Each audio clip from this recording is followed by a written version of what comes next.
নমস্কাৰ প্ৰিয় শ্ৰোতাসকল, ধাৰাবাহিক উপন্যাস পাঠ অনুষ্ঠানত এইবাৰ আমি পাঠ কৰিব লৈছোঁ অসমীয়া সাহিত্যৰ সৰ্বাধিক জনপ্ৰিয় উপন্যাস ভৱানী পেগু বাইদেউৰ মধুৰগণ। আজি মধুৰগণৰ 19তম খণ্ড। পিছদিনা পুৱা যথাসময়ত স্কুললৈ গ'ল ৰাধা। স্কুলৰ গেটৰ পৰাই তাই দেখিলে শ্যামক দেখা মাত্ৰকেই ৰাধাৰ বুকুত পুনৰ আৰম্ভ হ'ল সেই একেই দুৰু দুৰু কঁপনি। সি থিয় থিয় কিবা কথা পাতিছে তাইৰ কলিক গুঞ্জনৰ লগত। গুঞ্জনে কিবা কথাত খুব ৰস পোৱাৰ দৰে হাঁহিছে হাতেৰে মুখ ঢাকি। তাই অহা মনেই কৰা নাই সি। ৰাধাৰ বুকুৰ একণত কিয় জানো অজান বিষ এটা উঠিল। তাই এনে লাগিল স্বভাৱতে অকণমান কম কথা কোৱা গুঞ্জনে আজি যেন অলপ বেছিকৈ হাঁহিছে। তাইৰ মুখত দেখ দেখকৈ বিৰিঙিছে এটা গোলাপী আভা। আৰু সিও দেখোন হাঁহিয়ে আছে। ৰাধাৰ মনটো কেনেবা লাগিল। শ্যামে নেদেখাৰ আগতেই তলমূৰকৈ তাই সোমাই আহিল গেটেৰে। টিচাৰ্ছ কমন ৰুমত সোমাই হাতৰ কিতাপ দুখন আৰু বেগটো নমাই থলে তাই টেবুলত। চকীখন টানি তাই বহিবলৈ লৈহে তেনেতে দেখে টিচাৰ্ছ কমন ৰুমৰ দুৱাৰমুখত দুয়োখন হাত পেণ্টৰ পকেটত ভৰাই থিয় হৈছেহি শ্যাম। পিন্ধনত তাৰ ফৰ্মেল অলিভ গ্ৰীণ শ্বাৰ্ট আৰু ব্লেক পেণ্ট, নিয়াৰিকৈ থোৱা চুলি আৰু মুখত একুমৰা হাঁহি। হাঁহিবলৈ লৈও নাহাঁহিলে ৰাধাই। সি হাঁহিয়ে আছিল দেখোন অলপ আগলৈকে। এতিয়া তাইৰ লগত নাহাঁহিলেও হ'ব। এনেও তাই গুঞ্জনৰ দৰে ধুনীয়াকৈ হাঁহিব নাজানে। তলমূৰ কৰি তাই টেবুলৰ ওপৰত থকা ফাইলৰ ওপৰত এখন ফৰচিট উলিয়াই ল'লে। কলম এটা লৈ তাই ব্যস্ততাৰে কিবা লিখিবলৈ ধৰিলে। তাই মূৰ তুলি নোচোৱাকৈয়ে অনুমান কৰিলে শ্যাম হাঁহিমুখে আগুৱাই আহিছে তাইৰ ফালে। বুকুখন ঢিপকৈ উঠিল ৰাধাৰ। সি সুধিলে, কি লিখিছা? এনেয়ে কিবা এটা লিখিছোঁ। ৰাধাই মূৰ তুলি নোচোৱাকৈ উত্তৰ দিলে। কিয় খং কৰিছে ৰাধা? ৰাধাই এইবাৰ মূৰ তুলি শ্যামলৈ চালে। তাই ওলোটাই সুধিলে, মই আকৌ কিয় খং কৰিম তোমাক? তাকেইতো মই বুজি পোৱা নাই। আচ্ছা কোৱা, কি লিখিছা ইমান ব্যস্ততাৰে? কাইলৈ দিনটোৰ বাবে ছুটিৰ দৰখাস্ত এখন বিচাৰিছোঁ। তাকে লিখি আছোঁ। মুখ ফুলাই উত্তৰ দিলে ৰাধাই। পুনৰ দেখিবলৈ তলমূৰ কৰোঁতে সি থাপ মাৰি কাঢ়ি ল'লে তাইৰ হাতৰ কলম। কি কৰিছা শ্যাম? তাই কলমটো শ্যামৰ হাতৰ পৰা পুনৰ কাঢ়ি ল'ব খুজিছিল। তেতিয়াহে তাই মন কৰিলে শ্যামৰ হাতৰ আঙুলি গাঁঠিত লগা প্লাষ্টাৰ কেইটা। তাই শ্যামৰ টুচুকলৈ চালে। তেতিয়াও তাৰ মুখত আমেজ ভৰা হাঁহি এটা লাগিয়ে আছিল। শ্যাম, যোৱা ৰাতি মনেই নকৰিলোঁ মই। আই এম চৰি, দুখী সুৰত ক'লে ৰাধাই। এইটো তেনে সাধাৰণ কথা ৰাধা, ড'ণ্ট ৱাৰি। আচ্ছা শুনা, তোমাৰ লগত মোৰ বহু কথা পাতিব লগা আছে, এইবাৰ গম্ভীৰ সুৰত ক'লে সি। মই কাইলৈৰ দিনটোৰ বাবে ছুটি এপ্লাই কৰিম। ৰাধাই কওঁ নকওঁকৈ ক'লে, গ্ৰেট, আমি লগ পাম তেন্তে। শ্যামৰ মুখখন সৰু ল'ৰাৰ দৰে উজলি উঠিল আৰু সেই হাঁহি আৰু উজ্জ্বলতা ৰাধাৰ মুখলৈকৈ বিয়পি পৰিল। শুনা, এইখন পিছত লিখিবা, এতিয়া ব'লা এছেম্বলি হললৈ। ৰাধা বহাৰ পৰা উঠিল। দুয়ো অগা পিছাকৈ খোজ ল'লে এছেম্বলি হললৈ। ৰাতিপুৱা প্ৰথম ক্লাছটো ৰাধাৰে আছিল নাৰ্চাৰী গ্ৰুপটোৰ লগত। ক্লাছৰ পিছত টিচাৰ্ছ কমন ৰুমলৈ সোমাই আহিল ৰাধা। নিজৰ চিটত বহি তাই ৰাতিপুৱা আধা লিখা দৰখাস্তখন ততলৈকৈ লিখি শেষ কৰি ল'লে। দৰখাস্তখন লৈ কৰিডৰত খোজ থওঁতেই এডমিনিষ্ট্ৰেটৰ হলৰ পৰা শ্যামো ওলাই আহিল দীঘল দীঘল খোজেৰে। নেদেখা ভাওজুৰি প্ৰিন্সিপাল অফিচৰ কোঠাৰ দিশে খৰ খোজেৰে আঁতৰি যাব খুজিছিল ৰাধাই। তেনেতে শ্যামে ক'লে, ৰাধা? ৰাধাই চাওঁ নাচাওঁকৈ চালে শ্যামৰ মুখলৈ। তাৰ মুখত তেতিয়া মুখ উজ্জ্বল হাঁহি। সি আহি তাইৰ ঠিক সন্মুখতে ৰ'লহি। ৰাধাৰ হাতৰ কাগজখনলৈ এবাৰ চালে সি আৰু তাৰপিছত সৰু সৰুকৈ ক'লে, তোমাক কাইলৈ লগ পাম তেন্তে। মন নহলাবা কিন্তু ৰাধা, কাইলৈ দিনটো আমাৰ হ'ব। দুগাল গৰম হৈ পৰা ৰাধা নিজেই অনুভৱ কৰিলে। তাই একো নক'লে, মাত্ৰ তলমূৰকৈয়ে বুলি কোৱাৰ ভংগীত তাই মূৰ দুপাই দিলে।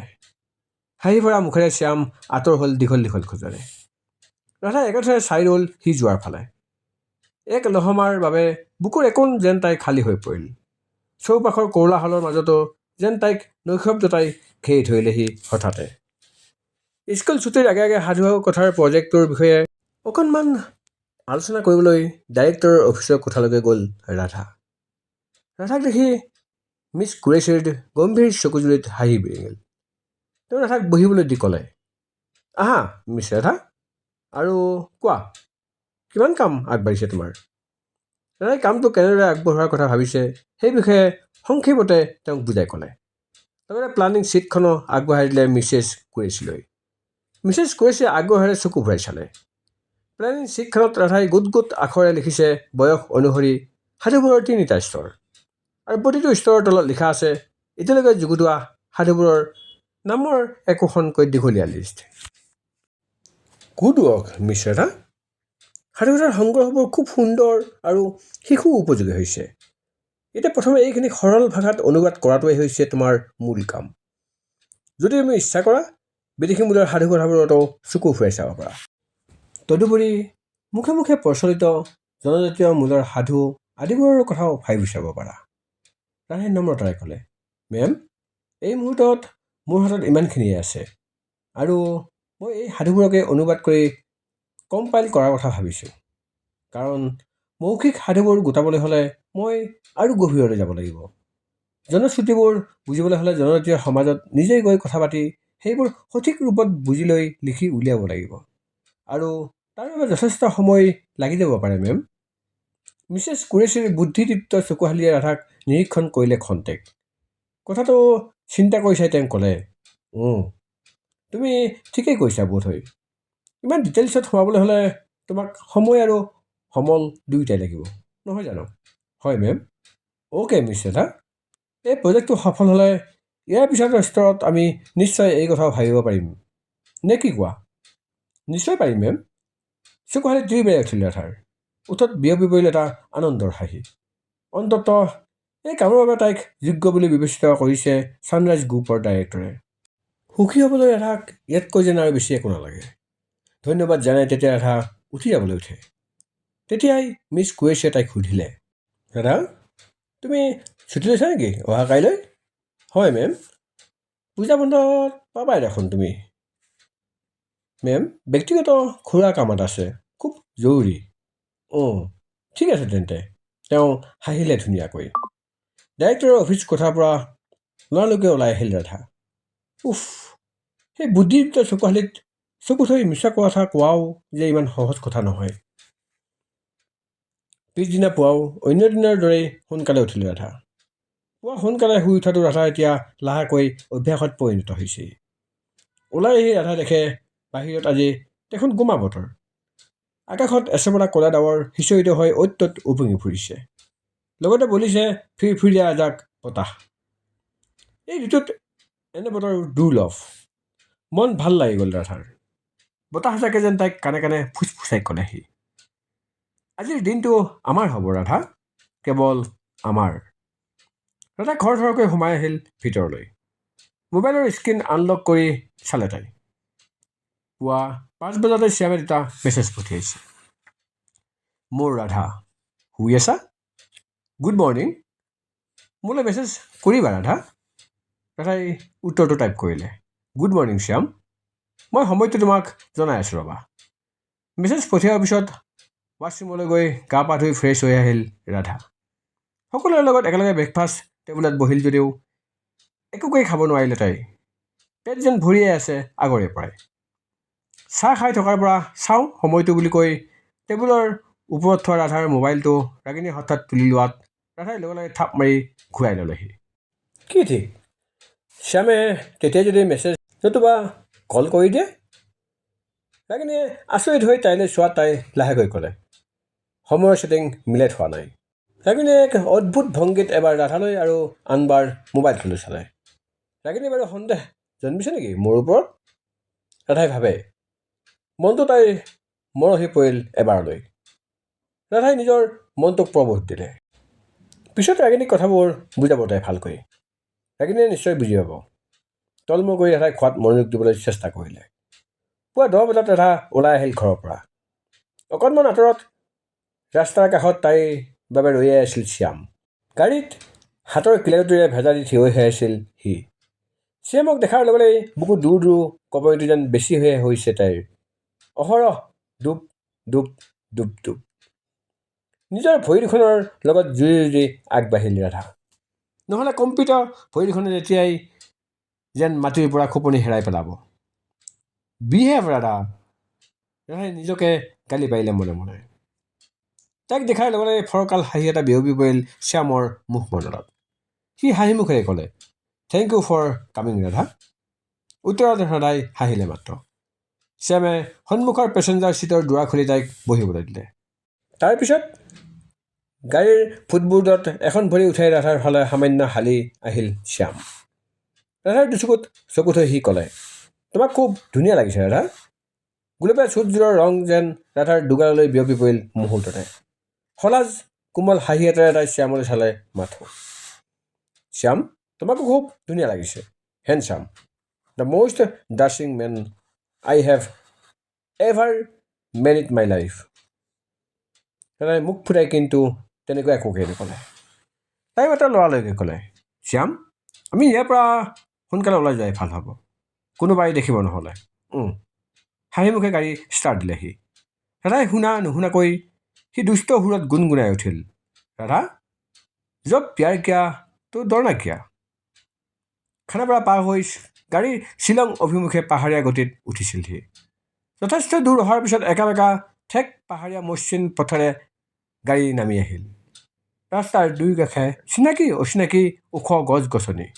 উদ্দেশ্য বৰাপানীৰ ঘাট। মেঘাচ্ছন্ন আকাশ মূৰত লৈ তলত হোৱা বৰাপানী আৰু তাৰ স্ফটিক জলৰাশি। নিৰ্দিষ্ট পাৰ্কিং এলেকাত গাড়ী পাৰ্ক কৰি দুই নামি আহিল। নামি আহোঁতে খোজবোৰ দুয়োৰে খৰতকীয়া হ'ল। অকণমান তললৈকে নামি গ'ল দুয়ো। এঢলীয়া চিৰি এটা কোণত অকণমান আঁতৰে আঁতৰে বহিল ৰাধা আৰু শ্যাম। ধৰফৰাই বলি থকা উন্মুখ চেঁচা বতাহজাকত অবাধ্য হৈ উৰিবলৈ ধৰা ৰাধাৰ গোলপীয়া পাতল দুপাত্তাই শ্যামৰ মুখ, হাত আৰু বাহু চুৱেহি বাৰে বাৰে। ৰাধাই লজ্জা মিশ্ৰিত বিৰক্তিৰে বাৰে বাৰে দুপাত্তা সামৰিলে। তাকেই শ্যামে উপভোগ কৰিলে। সি ক'লে, মোৰ কাষলৈ আহিব খুজিছে ৰাধা। বাধা কিয় দিছা তুমি? আহিবলৈ দিয়া। আৰু তুমিও মোৰ কাষলৈ আহা ৰাধা। উফ, লাজত দুগাল গৰম হৈ পৰিল ৰাধাৰ। শ্যামৰ একেবাৰেই লাজ নাই। যেতিয়াই তেতিয়াই যি টি কথা। তাইৰ কাষলৈ নহাত শ্যাম নিজেই তাইৰ কাষলৈ আহিল। সি ৰাধাৰ হাতখনক নিজৰ হাতৰ সবল মুঠিত আবদ্ধ কৰি পেলালে। হাতত হাত আৰু বাহুত বাহু লগাই দুয়ো মৌন হৈ ৰ'ল বহু সময়লৈ। তাৰপিছত মৌনতা ভংগ কৰি শ্যামেই সুধিলে, তুমি মোৰ বিষয়ে কি জানিব খোজা ৰাধা? তোমাৰ বিষয়ে? তোমাৰ সৈতে জড়িত সকলো সৰু ডাঙৰ কথা মই জানিব খোজোঁ শ্যাম। এভৰিথিং এবাউট মি? য়েছ। ৰাধাই মূৰ টিপিয়ালে। খন্তেক ৰাধাৰ বনৰীয়া চকু হাৰিলৈ একেথৰে চাই ৰ'ল শ্যামে। ৰাধাও চাই ৰ'ল শ্যামৰ দুচকুলৈ। দুটি সিহঁতে এজন গুপুতে আলোচনা কৰিলে দুচকুৰ মাধ্যমেৰে। মই তোমাক বহুত ভাল পাওঁ ৰাধা। মোৰ হৃদয়তো তোমাৰ নামৰেই বন্দনা শ্যাম। ভালপোৱাৰ এটা অব্যক্ত প্ৰতিশ্ৰুতি যেন নিগৰি পৰিল সেই চাৰি চকুৰে। এটা সময়ত বৰাপানীৰ স্ফটিক জলৰাশিৰ ওপৰত গভীৰ দৃষ্টি নিবদ্ধ কৰি লাহে লাহে সি খুলি ক'বলৈ ধৰে ৰাধাই নজনা কথাবোৰ, শ্যাম শ্বৰীফৰ কথাবোৰ।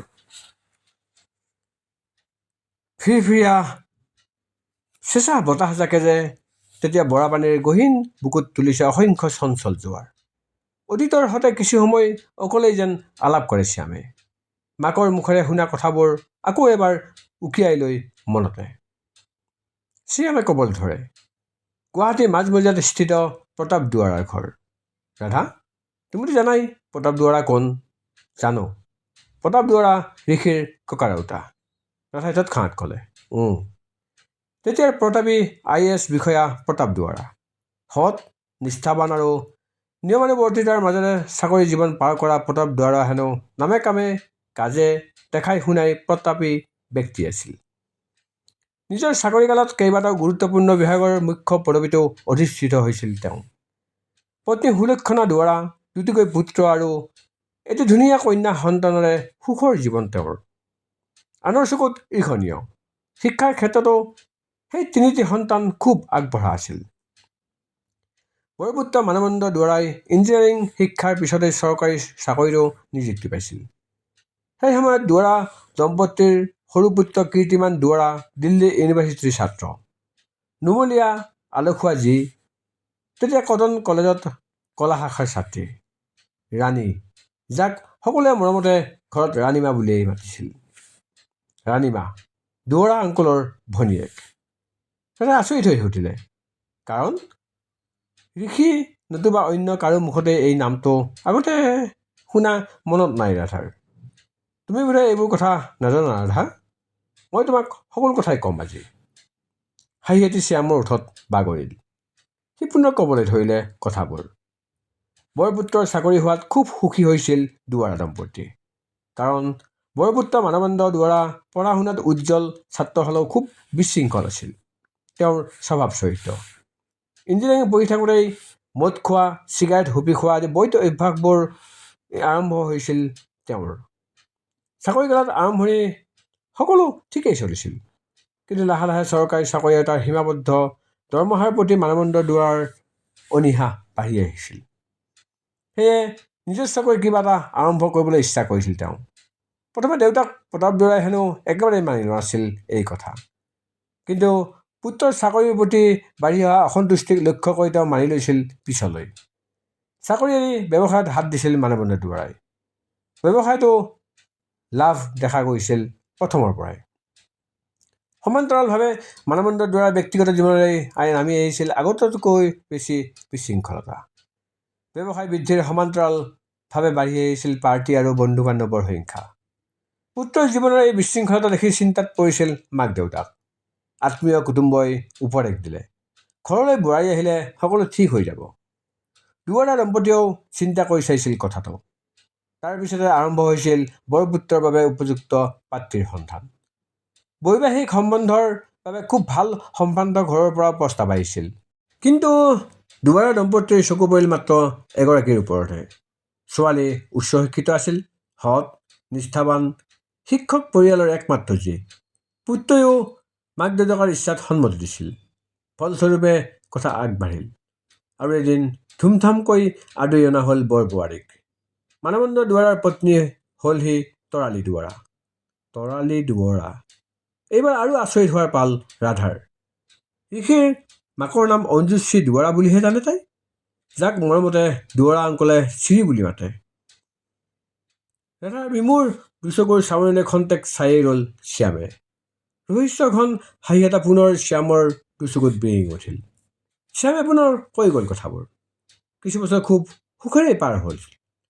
মানৱেন্দ্ৰ দুৱৰাৰ বিশৃংখলতা কিছু পৰিমাণে হ'লেও কমি আহিছিল বিয়াৰ পিছত। কমি আহিছিল বদ অভ্যাসবোৰো, কিন্তু সেয়া খুব কম সময়ৰ বাবেহে। তেওঁলোকৰ মাজলৈ ইতিমধ্যে আহিছিল এটা পুত্ৰ সন্তান। মাকে হেঁপাহতে পুত্ৰৰ নাম থৈছিল শ্ৰৱণ। সকলোৱে মৰমতে তাক শ্ৰৱণ বুলিয়েই মাতিছিল। পত্নী পুত্ৰৰে পূৰ্ণ সংসাৰখন আচলতে খুব সুখী হ'ব লাগিছিল মানৱেন্দ্ৰ দুৱৰা, কিন্তু তেনেকুৱা হোৱা নাছিল। লাহে লাহে কথাবোৰ পুনৰ আগৰ দৰেই হৈছিল। এফালে ব্যৱসায়ত লাভ, সিদ্ধিৰ যোগ, আনফালে বৃদ্ধি পাইছিল ঘৰুৱা অশান্তি, পাৰিবাৰিক কণ্ডল আৰু কাৰণ কি? কাৰণটো আছিল মানৱেন্দ্ৰ দুৱৰাৰ ব্যৱসায়ত বিশ্বস্ত এজন সহযোগীৰ অকাল মৃত্যু আৰু বিধৱা হৈ পৰা তেওঁৰ কম বয়সীয়া পত্নী। সেই বিধৱা মানুহজনী ঘৰলৈ আহ যাহ বাঢ়িছিল মানৱেন্দ্ৰ দুৱৰাৰ। সকলোৰে অলক্ষিতে গঢ় লৈ উঠিছিল এটা বিবাহ বহিৰ্ভূত সম্বন্ধ। আনফালে পত্নীৰ প্ৰতি তেওঁৰ বাঢ়ি আহিছিল ভীষণ অমনোযোগিতা। কথাবোৰ বতাহত বাগৰিছিল। সেই সম্বন্ধক সহজভাৱে ল'ব পৰা নাছিল মানৱেন্দ্ৰ দুৱৰাৰ পত্নী তৰালী দুৱৰাই। নিজৰ স্বামীক মৰমেৰে বুজাবলৈ চেষ্টা কৰিছিল তেওঁ। প্ৰথমে খুব ধৈৰ্যৰে, পিছলৈ খং আৰু কাজিয়াৰে। কাজিয়াই চৰম ৰূপ লৈছিল হেনো প্ৰায়ে। পত্নীক মাৰপিট কৰিবলৈ আৰম্ভ কৰিছিল তেওঁ। পুত্ৰ বোৱাৰীৰ অশান্তিয়ে যথেষ্ট মনোকষ্ট দিছিল দুৱৰা দম্পতীক। পুত্ৰক বুজাইও সন্মান কৰিব পৰা নাছিল দুয়ো, কাৰণ বুজনিয়ে আচলতে মানৱেন্দ্ৰ দুৱৰাক সঠিক পথলৈ আনিব পৰা নাছিল। সেই সময়ত বাঢ়ি অহা ঘৰুৱা অশান্তি, মাৰপিট সহিব নোৱাৰি এদিন ঘৰ এৰাৰ সিদ্ধান্ত লৈ পেলাইছিল তৰালী দুৱৰাই। সন্তানক লগত নিয়াৰ অনুমতি পিছে পোৱা নাছিল তেওঁ, কাৰণ নাতি নোচোৱাকৈ থাকিব নোৱাৰিছিল শাহু শহুৰে। স্বামীৰ মাৰপিট, কাজিয়া পেচাল, নিজৰ ওপৰত হোৱা অন্যায় সহি তেওঁ নিজেও সেইখন ঘৰত থকাৰ কথা ভাবিব পৰা নাছিল। সেয়ে এদিন শাহু শহুৰৰ ভৰসাতে পুত্ৰক এৰি থৈ অকলেই গুচি গৈছিল তেওঁ। তৰালি দুৱাৰে শেষবাৰৰ বাবে গেটৰ মুখৰ পৰাই ঘূৰি চাইছিল হেনো এবছৰীয়া পুত্ৰলৈ। সেয়াই বোধহয় শেষ দেখা আছিল মাতৃ পুত্ৰৰ। কথাবোৰ কৈ যাওঁতে এটা হুমুনিয়া সৰিল শ্যামৰ বুকুৰে। ৰাধাৰো দুচকুত দুটোপাল চকুলৈ বিৰিঙি উঠিল অজানিতে। ঋষিৰ দেউতাকৰ নামটো সতে শ্ৰৱণ আৰু তৰালি দুৱাৰৰ নামটোৰ সংযোগ আজি প্ৰথমবাৰৰ বাবে শুনিছে তাই। তথাপি সেই মাতৃপুত্ৰৰ বিচ্ছেদে চকুলো আনিছে ৰাধাৰ দুচকুলৈকেও। একে সময়তে আশ্চৰ্য ভাৱত বুৰ গৈছে তাই। পত্নী হঠাতে ঘৰৰ পৰা গুচি যোৱাত প্ৰথমে দিশহাৰা হৈছিল মানৱেন্দ্ৰ দুৱৰা। আগৰ দৰে ইচ্ছামতে ঘৰৰ বাহিৰ কৰি থাকিব নোৱাৰা হৈছিল তেওঁ। সেয়ে বাঢ়ি আহিছিল তেওঁৰ খং আৰু বিৰক্তি। পতি পত্নীৰ সেই অমিল আৰু বিচ্ছেদে আটাইতকৈ বেছি কষ্ট দিছিল তেওঁলোকৰ একমাত্ৰ সন্তান শ্ৰৱণকহে। এফালে পিতৃৰ অনীহা, অমনোযোগিতা, ব্যস্ততা, আনফালে মাতৃ থাকিও মাতৃহীন হোৱা শ্ৰৱণ। বোৱাৰীক ঘৰলৈ ঘূৰাই আনিবলৈ পুত্ৰক জোৰ দিছিল প্ৰতাপ দুৱৰাই। কিন্তু মানৱেন্দ্ৰ দুৱৰা নিজৰ জেদত অটল হৈ ৰৈছিল। পত্নী আহিলে সকলো অহংকাৰ পেলাই তেওঁ নিজেই ঘৰলৈ ঘূৰি যাব লাগিব। পত্নীক সন্মান কৰাই ঘূৰাই আনিবলৈ তেওঁ নেযায় কেতিয়াও। সেই বছৰতে গ্ৰেজুৱেশ্যন কৰি উঠিছিল প্ৰতাপ দুৱৰাৰ নুমলীয়া যি ৰাণীয়ে। ৰাণীমা গ্ৰেজুৱেশ্যন কৰি উঠি ঘৰতে থাকিবলৈ ধৰাত বিৰাট সকাহ পালে মানৱেন্দ্ৰ দুৱৰাই। সেই সময়তে এবছৰীয়া শ্ৰৱণৰ সমস্ত দায়িত্ব মূৰ পাতি লৈছিল ৰাণীয়ে নিজেই। শ্ৰৱণৰ খোৱা, শোৱা, গা ধোৱা, সাধু কোৱা, কোলাত লৈ ফুৰা, তাক পঢ়োৱা মেলা, মুঠতে সকলো। এক কথাত ৰাণীমা শ্ৰৱণৰ বাবে সকলো। শ্ৰৱণৰ ভাষাত অৰ্থাৎ ঋষিৰ ভাষাত পেহীমা। ঋষি নে শ্ৰৱণ? ৰাধাই উৎকণ্ঠাৰে চালে শ্যামৰ দুচকুলৈ। মাকে মৰমতে থোৱা শ্ৰৱণ নামটো সলাই ঋষি থোৱা হৈছিল। মাতৃ থাকিও মাতৃহীনা হোৱাৰ বাবে ঋষিৰ বাবে পেহীয়েকে হৈ পৰিছিল পেহীমা। সেই পেহীমাৰ দুচকুতেই ঋষিয়ে বিচাৰি পাইছিল পৃথিৱীৰ সমস্ত মৰম আৰু আদৰ। মাকৰ মৰম, দেউতাকৰ শাসন, মুঠতে সকলো। ঋষিৰ দায়িত্ব ৰাণীমাক চমজাই দি উশাহ ঘূৰাই পাইছিল মানৱেন্দ্ৰ দুৱৰাই। উশাহ ঘূৰাই পাইছিল দুৱৰা দম্পতীয়ে। তেওঁলোকৰ ঘৰখন ঋষিৰ হাঁহি, আনন্দ, খেল ধেমালিৰে পোহৰ হৈছিল। ঋষিৰ বাবে তেতিয়া ঘৰখনত বিশেষ আৰু চিন্তা কৰিবলগীয়া একোৱেই নাছিল। পেহীয়েক ৰাণীমাৰ মৰম, আদৰ, তত্বাৱধানৰ মাজতে 5 বছৰীয়া হৈছিল সি ঋষি। আনকি ঋষিৰ বাবে পেহীয়েকে ঘৰ এৰি কোনো আত্মীয় কুটুম্বৰ ঘৰলৈকো নগৈছিল। বন্ধু বান্ধৱী ফুৰা চকা কৰিবলৈ যোৱা দূৰৰে কথা। পেহীয়েকৰ লগত ঋষিৰ সেই গভীৰ মাতৃ পুত্ৰৰ দৰে সম্বন্ধই সকাহ দিছিল সকলোকেই। সকাহ পাইছিল সকলোৱে ঋষিৰ মুখত হাঁহি আৰু আনন্দ দেখি। তথাপি মাজে মাজে শংকিত হৈছিল দুৱৰা দম্পতী। তেওঁলোকৰ চিন্তা হৈছিল ৰাণীমা আৰু কিমান দিনলৈকে থাকিব তেনেকৈ। ৰাণীমাক বিয়া দিলে ঋষিৰ কি হ'ব? ইতিমধ্যে গ্ৰেজুৱেশ্যন কৰি উঠা 4 বছৰেই পাৰ হৈছিল ৰাণীমাৰ। চিন্তিত হৈছিল মানৱেন্দ্ৰ দুৱৰাও। অন্ততঃ নিজৰ পুত্ৰৰ স্বাৰ্থত ভনীয়েকক তেওঁ আজীৱন ঘৰত থ'ব নোৱাৰে তেনেকৈ। পৰিয়ালৰ মানুহে মাজে মাজে উপযুক্ত চাকৰিয়াল পাত্ৰৰো খবৰ আনি দিছিল ৰাণীমাৰ বাবে। কিন্তু ৰাণীমাই সেইবোৰৰ কথাত কেতিয়াও গুৰুত্ব নিদিছিল। বিয়াৰ প্ৰসংগ ওলালেই আঁতৰি ফুৰিছিল ৰাণীমা। ঋষিয়েও হেনো প্ৰায়ে কুটুৰিছিল, পেহীমা, তুমি বিয়া হৈ গুচি যাবা নেকি বেলেগৰ ঘৰলৈ? সি তেনেকৈ শুনিলে প্ৰতিবাৰে হাঁহি উৰুৱাই দিছিল পেহীমাকে। ঋষিক সাৱটি ধৰি হেনো তেওঁ কৈছিল, মই ক'লৈকো আঁতৰি নাযাওঁ। যাবলগীয়া হ'লে মই তোমাক লৈহে যাম মোৰ লগত। পেহীমাকে তেনেকৈ ক'লেহে আশ্বস্ত হৈছিল ঋষি। অৱশ্যে ৰাণীমাই হাঁহি উৰুৱাই দিলেও কথাবোৰ গভীৰভাৱে চিন্তা কৰিছিল মাক দেউতাক আৰু ককায়েক মানৱেন্দ্ৰ দুৱৰাই। মাক দেউতাকে সিদ্ধান্ত লৈছিল সৰু পুত্ৰৰ বিয়াৰ পিছতেই ৰাণীমাৰ কথাও ভাবিব। ককায়েক মানৱেন্দ্ৰ দুৱৰাৰ দুচকুৰ আগতেই আছিল এজন উপযুক্ত পাত্ৰ ভনীয়েকৰ বাবে। গুৱাহাটীৰ এই সম্ভ্ৰান্ত পৰিয়ালৰ ল'ৰা। তেওঁ পঢ়া কালৰে বন্ধু, ভাৰতীয় আৰ্মি অফিচাৰ। ভায়েকো এজন সফল ব্যৱসায়ী, হোটেলিয়াৰ। নিজে বিশৃংখল, খঙাল, অতি জেদী স্বভাৱৰ আছিল যদিও ৰাণীমাৰ বাবে তেওঁ মনে মনে পচন্দ কৰিছিল আৰ্মি অফিচাৰ বন্ধুকে। সৎ, নিষ্ঠাৱান, কাঢ়া ডিচিপ্লিনৰ মাজত থাকি নিজৰ কামক শ্ৰদ্ধা কৰা সেই প্ৰিয় বন্ধুক। মোৰ এনেকুৱা লাগিছে তুমি যেন মোৰ দেউতাৰ কথাকে কৈ আছা শ্যাম। ৰাধাই মাজতে ক'লে। শ্যামে শান্ত গভীৰ সুৰত উত্তৰ দিলে, মই তেওঁৰ কথাই কৈ আছোঁ ৰাধা। ৰাধাই বিস্মিত দুচকু বহল কৰি শ্যামলৈ চালে। মানৱেন্দ্ৰ দুৱৰা আৰু অভয় বৰুৱা পঢ়া কালৰে বন্ধু আছিল। এয়া সকলোৱে জনা কথা, আৰু এয়া সঁচা কথা। ভনীয়েকৰ বাবে তেওঁ নিজৰ বন্ধুকে আটাইতকৈ উপযুক্ত পাত্ৰ বুলি ভাবিছিল। তাতকৈও গুৰুত্বপূৰ্ণ কথা, মানৱেন্দ্ৰ দুৱৰাই বন্ধুৰ মনৰ খবৰো ৰাখিছিল। তেওঁ জানিছিল অভয় বৰবৰুৱা প্ৰথমেই ৰাণীমাৰ প্ৰতি খুব আকৃষ্ট হৈছিল। তেওঁ ৰাণীমাক অন্তৰেৰে ভাল পাই পেলাইছিল, কিন্তু কোনোদিনে তেওঁ নিজৰ মনৰ ভাৱ খুলি প্ৰকাশ কৰা নাছিল। সেয়ে মানৱেন্দ্ৰ দুৱৰাই যেতিয়া প্ৰস্তাৱটো নিজৰ মুখেৰে দিলে, পোনছাটেই মানি লৈছিল তেওঁ সেই প্ৰস্তাৱ। অৱশ্যে ৰাণীমাক এবাৰ নিজ মুখেৰে কথাটো সুধি চোৱাৰ ইচ্ছা প্ৰকাশ কৰিছিল বোধহয় তেওঁ। কিন্তু মানৱেন্দ্ৰ দুৱৰাই তেওঁক ৰাণীমাৰ বিষয়ে নিশ্চিত হ'বলৈ কৈছিল। ঘৰখনৰ সৰু ল'ৰা কীৰ্তিমানৰ বিয়াৰ পিছতেই অভয় বৰুৱা আৰু ৰাণীমাৰ বিয়াখনো পাতি দিয়া হ'ব বুলি আলোচনা হৈ গৈছিল দুয়োখন ঘৰৰ মাজত। কিন্তু নদীৰ সোঁত যে ইতিমধ্যে অন্যফালে ববলৈ আৰম্ভ কৰিছিল, সকলো অজ্ঞাত আছিল এই বিষয়ে। মানৱেন্দ্ৰ দুৱৰাৰ বন্ধু মহলৰ মাজত এজন বিশেষভাৱে ঘনিষ্ঠ বন্ধু, এজন সফল ডেকা ব্যৱসায়ী গোপনে ৰাণীমাৰ প্ৰেমত পৰিছিল।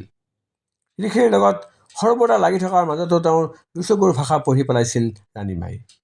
তেওঁলোকৰ মাজত থকা পাহাৰ সদৃশ ব্যৱধানৰ কথা এবাৰো ভাবি নোচোৱাকৈ মুছলমান সম্প্ৰদায়ৰ যুৱ ব্যৱসায়ী আৰিফ কুৰেশ্বীৰ প্ৰেমত পৰিল ৰাণীমা। আৰু মোৰ দেউতা, তেওঁ বোধহয় অজ্ঞাত আছিল এই বিষয়ে। এই পৃথিৱীৰ পৰা হেৰাই যোৱা তাইৰ দেউতাক ডেকা কালৰে সেই অবৈধ প্ৰেম। তাই কল্পনাত আঁকি লৈছিল দেউতাকৰ ডেকাকালৰ ৰূপ। কল্পনাত আঁকি লৈছে এগৰাকী ধুনীয়া গাভৰুৰ মুখ ৰাণীমা। এটা গভীৰ দুখবোৰে হেঁচি ধৰিলে যেন ৰাধাক ভিতৰে ভিতৰে। শ্যামে পুনৰ কৈ গ'ল কথাবোৰ। ককায়েক মানৱেন্দ্ৰ দুৱৰা আৰু অভয় বৰবৰুৱাৰ মাজত চলি থকা আলোচনাৰ বিষয়ে সম্পূৰ্ণ অজ্ঞাত ৰাণীমা আৰু তেওঁৰ প্ৰেমিক আৰিফ কুৰেশ্বী। ৰাণীমা আৰু বন্ধু আৰিফৰ মনৰ খবৰো নাজানিছিল ককায়েক মানৱেন্দ্ৰ দুৱৰাই। তেওঁলোকৰ প্ৰেম নিশ্চয় সংঘাতপূৰ্ণ আছিল। তুমি ঠিকেই বুজিছা ৰাধা। সেই বছৰৰ শেষৰ ফালে দিল্লীৰ পৰা গুৱাহাটীলৈ ঘূৰি অহাৰ কথা আছিল কীৰ্তিমান দুৱৰাৰ। মাক দেউতাকে আশাৰে বাট চাইছিল সৰু পুত্ৰ অহালৈ। শৰীৰত শক্তি থাকোঁতেই তেওঁলোকৰ কৰণীয় কামবোৰৰ মাজত আটাইতকৈ গুৰুত্বপূৰ্ণ কামটোৱেই আছিল কীৰ্তিমানৰ বিয়া, আৰু তাৰ পিছতেই ৰাণীমাক বিয়া দিয়া। কিন্তু খন্তেকৰ বাবে ৰৈ গ'ল শ্যাম। দুচকুত তাৰ অতল গম্ভীৰতা। কিন্তু কি শ্যাম? গভীৰ উৎকণ্ঠাৰে সুধিলে ৰাধাই। দুৱৰা দম্পতীৰ সকলো আশা এটা ঘটনাৰ লগত নিৰ্মমভাৱে শেষ হৈ গৈছিল ৰাধা। উশাহ নসলোৱাকৈ ৰাধাই চাই ৰ'ল শ্যামৰ মুখলৈ। এনেকুৱা কি ঘটনা ঘটিছিল ঋষিৰ খুৰাক কীৰ্তিমান দুৱৰাৰ লগত, নতুবা পেহীমাকৰ লগত? ভাৰত এখন ধৰ্ম নিৰপেক্ষ দেশ ৰাধা, কিন্তু জাতি আৰু ধৰ্মৰ নামতেই এই দেশৰ বুকুত ঘটি গৈছে অনেক ঘটনা। মাত্ৰ জাতি আৰু ধৰ্মৰ নামত নিজৰে সন্তানৰ তেজেৰে ৰাঙলী হৈছে ভাৰতৰ ভূমি অনেকবাৰ। ধৰ্ম নিৰপেক্ষ বুলি ক'লেও ধৰ্মৰ নামতো চলায় মানুহে ৰাজনীতি। এটা ধৰ্মই আনটো ধৰ্মক সন্মানৰ চকুৰে চাব নোখোজে। সেই সময়ত আন এটা ঘটনা ঘটিছিল। ঘটনাৰ উৎস আছিল উত্তৰ ভাৰতৰ এখন চহৰ। এখন চৰকাৰী কলেজৰ হোষ্টেলত হিন্দু আৰু মুছলমান ছাত্ৰ দুটা গ্ৰুপৰ মাজত বাদ বিবাদৰ সৃষ্টি হৈছিল। সেই বিবাদে মৰি কটাকটিৰ ৰূপ লৈছিল। এই ঘটনাক কেন্দ্ৰ কৰি উত্তৰ ভাৰতৰ বহু ঠাইত উমি উমি জ্বলিবলৈ আৰম্ভ কৰিছিল এটা সাম্প্ৰদায়িক হিংসা। ক'ৰবাত যদি হিন্দুৱে মুছলমানক মাৰিছিল, আন ক'ৰবাত আকৌ মুছলমানে হিন্দুক মাৰিছিল। ঠায়ে ঠায়ে কাৰফিউ লাগিছিল। ৰাজনীতিবিদসকলে ইটোৱে সিটো পাৰ্টিক দোষাৰোপ কৰিবলৈ জ্বলাজুইত ঘিউ ঢালিছিল। সেই হিংসাৰ প্ৰভাৱ পৰিছিল ভাৰতৰ ৰাজধানী চহৰ দিল্লীতো। দুজন বন্ধুৰ লগত সন্ধিয়া গাড়ীত ফুৰিবলৈ ওলাই যোৱা কীৰ্তিমান দুৱৰা সেই নিশা ঘূৰি অহা নাছিল নিজৰ ভাড়া ৰুমলৈ। নিশাৰ অন্ধকাৰৰ সুযোগ লৈ তিনি বন্ধুক গাড়ীত আবদ্ধ কৰি অগ্নিসংযোগ কৰিছিল এচাম দুৰ্বৃত্তই। শেষৰ ফালে মাতটো কঁপি উঠিল শ্যামৰ। কঁপি উঠিল ৰাধাৰো বুকু। বাকৰুদ্ধ হৈ তাই মাথো চায়েই ৰ'ল শ্যামৰ মুখলৈ। বিষাদে আন্ধাৰ কৰি তুলিছে তাৰ দুচকু। ৰাধাৰো দুগালৰে দুধাৰি চকুলো বাগৰি আহিছিল মনে মনে। শ্যামে নকলেও তাই অনুমান কৰিব পাৰিছে পিছৰখিনি। আকাশখন হয়তো ভাঙি পৰিছিল দুৱৰা পৰিয়ালৰ মূৰত। ভৰিৰ তলত মাটি বোধহয় খহি পৰিছিল সেইখন ঘৰৰ। আশাৰ চাকিতে নিৰ্মমভাৱে সাম্প্ৰদায়িক হিংসাৰ বলি হৈছিল। আপোন মানুহৰ পৰা জন্মভূমি গুৱাহাটীৰ পৰা হাজাৰ মাইল দূৰৰ গাড়ীৰ ভিতৰতে জ্বলি নিশেষ হৈ গৈছিল তেওঁ। সৰু পুত্ৰলৈ কইনা আনিম বুলি আশা পালি ৰৈ থকা সেই পিতৃ মাতৃৰ কি অৱস্থা হৈছিল। ইতিমধ্যে জ্বলি শেষ হোৱা শৰীৰটোৰ অন্তিম সৎকাৰ কৰিবলৈ কিমান সাহস লাগিব সেই পৰিয়ালক। সহজ নাছিল সেই সময় তেওঁলোকৰ বাবে। অন্তিম সৎকাৰতো উপস্থিত থাকিব নোৱাৰিলে ভাগি পৰা মাতৃ পিতৃয়ে। সকলো চম্ভালি লৈছিল মানৱেন্দ্ৰ দুৱৰাই। কিন্তু তাৰ লগতে সাম্প্ৰদায়িক ঘৃণা খুব দকৈ শিপাইছিল তেওঁৰ মনত। কোনোদিন বন্ধুত্বত জাতি ধৰ্মৰ বিচাৰ নকৰা মানৱেন্দ্ৰ দুৱৰাৰ ঘৰলৈ কীৰ্তিমান দুৱৰাৰ মৃত্যুত সমবেদনা জনাবলৈ আহিব পৰা নাছিল বন্ধু আছিফ কুৰেশ্বীয়ে। দুবাৰকৈ আহিও তেওঁ বন্ধুৰ দ্বাৰা অপমানিত হৈ ঘূৰি যাবলগীয়া হৈছিল। আছিফ কুৰেশ্বীয়ে বুজি উঠিছিল বন্ধুৰ মন সলনি হৈছে ইতিমধ্যে। কীৰ্তিমান দুৱৰাৰ মৃত্যুৰ পিছতে দুবাৰকৈ চেৰিব্ৰেল ষ্ট্ৰোক হৈ পক্ষাঘাত ৰোগী হৈ পৰিছিল একালৰ প্ৰতাপী IAS অফিচাৰ প্ৰতাপ দুৱৰা। আগৰে পৰাই মধুমেহ ৰোগত ভুগি থকা মাতৃ সুলক্ষণা দুৱৰাৰ মানসিক আৰু শাৰীৰিক স্বাস্থ্য একেবাৰেই ভাঙি পৰিছিল। পাহৰণি বেমাৰত ভুগিবলৈ ধৰিছিল তেওঁ। যত্ন আৰু ঔষধৰ অভাৱত ভৰিত ঘাঁ হৈছিল, ঘাঁবোৰ নুশুকোৱা হৈছিল। সেই সময়ত ঋষি আৰু মাক দেউতাকৰ বাবে দুয়োফালে সমানে সময় মিলাব লগা হৈছিল ৰাণীমায়ে। তথাপি খুব যতন লৈছিল তেওঁ মাক দেউতাকৰ। আনফালে মাক দেউতাকৰ ভগ্ন স্বাস্থ্য আৰু ৰাণীমাৰ কষ্ট দেখি সন্দিহান হৈ পৰিছিল মানৱেন্দ্ৰ দুৱৰা। দেউতাকে তেওঁক স্পষ্ট শব্দৰে বহুবাৰ বুজাবলৈ চেষ্টা কৰিছিল বোৱাৰী তৰাইক বুজাই বঢ়াই লৈ ঘৰলৈ আনিবলৈ। কিন্তু সেয়া সম্ভৱ নাছিল মানৱেন্দ্ৰ দুৱৰাৰ বাবে। আনকি ঘৰলৈ নিজেই ঘূৰি আহিব খোজা পত্নীক তেওঁ সাৱধানবাণী শুনাইছিল। পত্নী তলাৰীৰ বাবে দুৱৰা মেনচনৰ দুৱাৰ চিৰদিনৰ বাবে জপাই দিছিল তেওঁ। সমাধান উলিয়াইছিল মানৱেন্দ্ৰ দুৱৰাই নিজেই। তেওঁ দুটা সিদ্ধান্ত লৈছিল। প্ৰথম ৰাণীমাৰ বিয়া আৰু দ্বিতীয়তে তেওঁৰ নিজৰ দ্বিতীয় বিবাহ। বিয়াৰ আলোচনা শুনি ৰাণীমা উৎসৱ খাই উঠিছিল। বিয়াত বহিবলৈ যে একেবাৰে সাজু নাছিল তেওঁ। তাৰ ঠিক বিপৰীতে ৰাণীমাক বিয়া দিবলৈ উঠিবই লাগিছিল ককায়েক মানৱেন্দ্ৰ দুৱৰা। বন্ধু অভয় বৰবৰুৱাৰ হাতত ৰাণীমাক কইনা সজাই তুলি দিব পাৰিলেই তেওঁ ভাৰমুক্ত হ'ব। ভনীয়েকক মৰমেৰে বুজাইছিল তেওঁ কথাবোৰ। মাক দেউতাকৰ স্বাস্থ্যৰ কোনো ভৰসা নাছিল। জীয়াই থকাৰ সকলো স্পৃহা সৰু পুত্ৰৰ লগতে গুচি গৈছিল তেওঁলোকৰ। তেনে ক্ষেত্ৰত ৰাণীমাৰ বিয়াখন হৈ গ'লে হয়তো অকণমান হ'লেও আনন্দ আৰু মানসিক সকাহ পাব মাক দেউতাকে। কথাবোৰ বুজি পাইছিল ৰাণীমায়েও। কিন্তু সেই বুলিয়েই হঠাতে বিয়াত বহা যায়নে? ঋষিক এৰি তাকো মাক দেউতাকক এৰি, প্ৰেমক এৰি। দুৱৰা পৰিয়ালৰ ঘৰৰ চৌহদত তেতিয়া আছিফ কুৰেশ্বীৰ খোজ নিষিদ্ধ। এটা দুৰ্ঘটনাই শেষ কৰি দিছিল সকলো সম্বন্ধ। কিন্তু মনৰ সম্বন্ধ ইমান সোনকালে নোহোৱা হৈ যাব পাৰেনে? ৰাণীমাই বুজি পোৱা নাছিল সৰু ককায়েকৰ মৃত্যুৰ বাবে আছিফ কেনেকৈ দায়ী হৈছিল। সেই ঘটনাত আছিফৰ কি দোষ আছিল? সৰু ককায়েকক নিৰ্দয়তাৰে হত্যা কৰা মানুহবোৰৰ আৰু আছিফৰ ধৰ্ম একেই আছিল। সেয়াই আছিল নেকি তেওঁৰ দোষ? নিজৰ মনৰ কথা খুলি কোৱাৰ সাহস নাছিল ৰাণীমাৰ। ককায়েকৰ লগত যুক্তি তৰ্ক কৰা, তেওঁৰ কথাক অমান্য কৰাৰো সাহস নাছিল। পৰিস্থিতিয়ে এক প্ৰকাৰ তেওঁক বাধ্য কৰিয়েই পেলাইছিল। তেন্তে তেওঁ মানি গৈছিল বিয়াত বহিবলৈ? শ্যামৰ কথাৰ মাজতে ৰাধাই সুধিলে। ৰাণীমাৰ মত অমত বুলি কোনো কথাই নাছিল তেতিয়া। বিয়াৰ দিন তাৰিখো ঠিক হৈ গৈছিল ইতিমধ্যে। চিঠি লৈ অভয় বৰবৰুৱা আহিছিল ঘৰলৈ। অৱশ্যে বিয়াৰ আগত তেওঁ এবাৰ ৰাণীমাৰ লগত কথা হ'ব খুজিছিল। তেওঁ বন্ধুক জোৰ কৰিছিল এই কথাত। ৰাণীমাৰ মনৰ কথা বুজিবলৈ চেষ্টা কৰিছিল তেওঁ। কিন্তু নিৰলে কথা পতাৰ সুযোগ পায়ো মনৰ কথা ক'বলৈ সাহস নকৰিলে ৰাণীমাই। ৰাণীমাৰ আন্ধাৰ মুখ দেখি কথাবোৰ নিজেই বুজি ল'বলৈ হয়তো চেষ্টা কৰিছিল অভয় বৰবৰুৱাই। সেয়ে তেওঁ ৰাণীমা আৰু বন্ধু মানৱেন্দ্ৰ দুৱৰাক কথা দিছিল ঋষি পেহীমাকৰ লগতেই থাকিব পাৰিব। আৰু ছুটি শেষ হৈ তেওঁ ডিউটি জইন কৰিবলৈ যোৱাৰ পিছত ৰাণীমাই ইচ্ছা কৰি নিজৰ ঘৰত নিজৰ মাক দেউতাকৰ লগতেই থাকিব পাৰিব। আনন্দিত হৈছিল মাক দেউতাক ককায়েক, আনন্দত জঁপিয়াই সৰু ল'ৰা ঋষিয়েও। কিন্তু ৰাণীমা চিন্তাত ডুবি ৰৈছিল তেওঁ। তেওঁৰ ভাৱনাৰ তৰ্জোৰ দুমোৰে উচিত অনুচিতে তুলিছিল।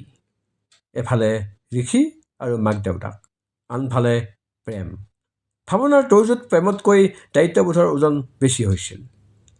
সিদ্ধান্ত কৰি পেলাইছিল তেওঁ, কিন্তু আনন্দিত হ'ব পৰা নাছিল হৃদয়েৰে। গা বেয়া হ'বলৈ ধৰিছিল তেওঁৰ সঘনে। ভোক পিয়াহ নাইকিয়া হৈ গৈছিল। আছিফক লগ কৰি শেষবাৰৰ বাবে এবাৰ কথা পতাৰ ইচ্ছা আছিল, কিন্তু সেই সুযোগো তেওঁ পোৱা নাছিল। আনফালে ৰাণীমাৰ বিয়াৰ ঠিক খবৰ পাই হতমত হৈ পৰিছিল আসিফ কুৰেশ্বি। একো ভুল নকৰাকৈ তেওঁ বন্ধুক হেৰুৱাইছিল ইতিমধ্যে, কিন্তু প্ৰেমক হেৰুৱাবলৈ সাজু নাছিল তেওঁ কোনোপধ্যে। সাহসেৰে আহিছিল তেওঁ প্ৰতাপ দুৱাৰাৰ ঘৰৰ দুৱাৰ দলিলৈ। বন্ধুৱে তেওঁক হাঁহি মুখে আদৰি লোৱা নাছিল সেইদিনাও। তথাপি বন্ধুৰ সন্মুখত সাহস আৰু সন্মানেৰে ৰাণীমাক বিয়া কৰাৰ প্ৰস্তাৱ আগবঢ়াইছিল তেওঁ। সেইদিনা হেনো খঙত মনে মনে লোৱা হিতাহিত জ্ঞান হেৰুওৱাৰ উপক্ৰম হৈছিল। তেওঁৰ সন্মুখতে যেন ভাতৃ হত্যাকাৰীয়ে থিয় হৈ তেওঁক উপলঙা কৰিছিল। একেলৰ ঘনিষ্ঠ বন্ধু আৰিফ কুৰেশ্বি তেওঁৰ বাবে মাত্ৰ এজন মুছলমান হৈ ধৰা দিছিল। প্ৰিয় শ্ৰোতাসকল, এয়া আছিল মধুলৱন 19তম খণ্ড। ধন্যবাদ।